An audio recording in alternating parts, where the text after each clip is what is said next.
Министр иностранных дел Руслан Казакбаев в начале недели поговорил по телефону с главным дипломатом Поднебесной господином Ван И. Главной темой беседы стала проблемы на границе. В частности, на КПП Торугард-Иркиштам сегодня простаивают сотни фур. Киргизская сторона попросила Китая возобновить грузопоток. Кроме того, министр иностранных дел Кыргызстана попросил у чиновников иностранного государства оказать помощь в борьбе с пандемией коронавируса.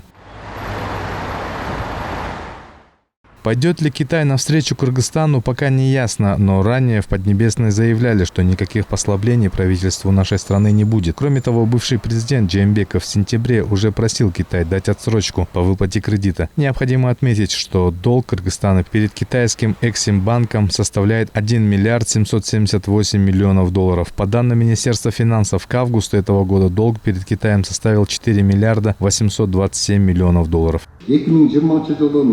В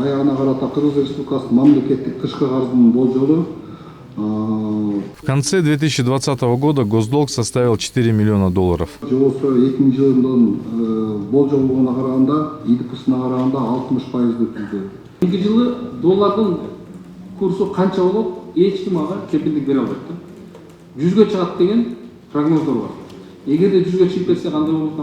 Поэтому мы будем исходить из складывающейся ситуации и, конечно, предусматривать сценарии.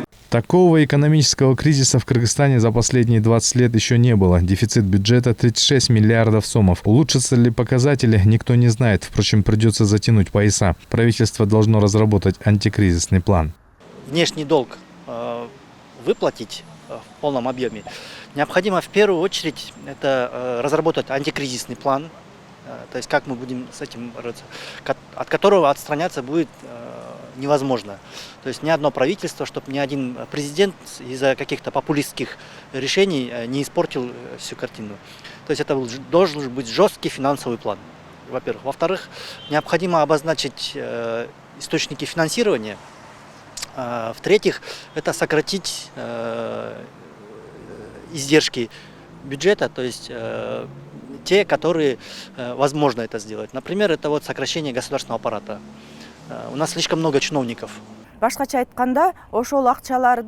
Иначе говоря, эти деньги надо брать не у народа. Деньги надо собирать у больших предприятий, но вместо денег надо им выдать облигации, ценные бумаги. Вот вы дали деньги, теперь получите премии.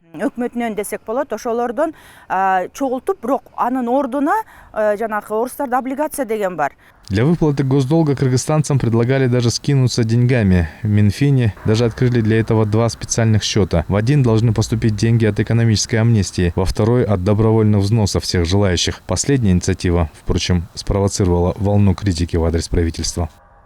Бахыл Кульчуманов, Чинара Нурсеитова, Нью ТВ.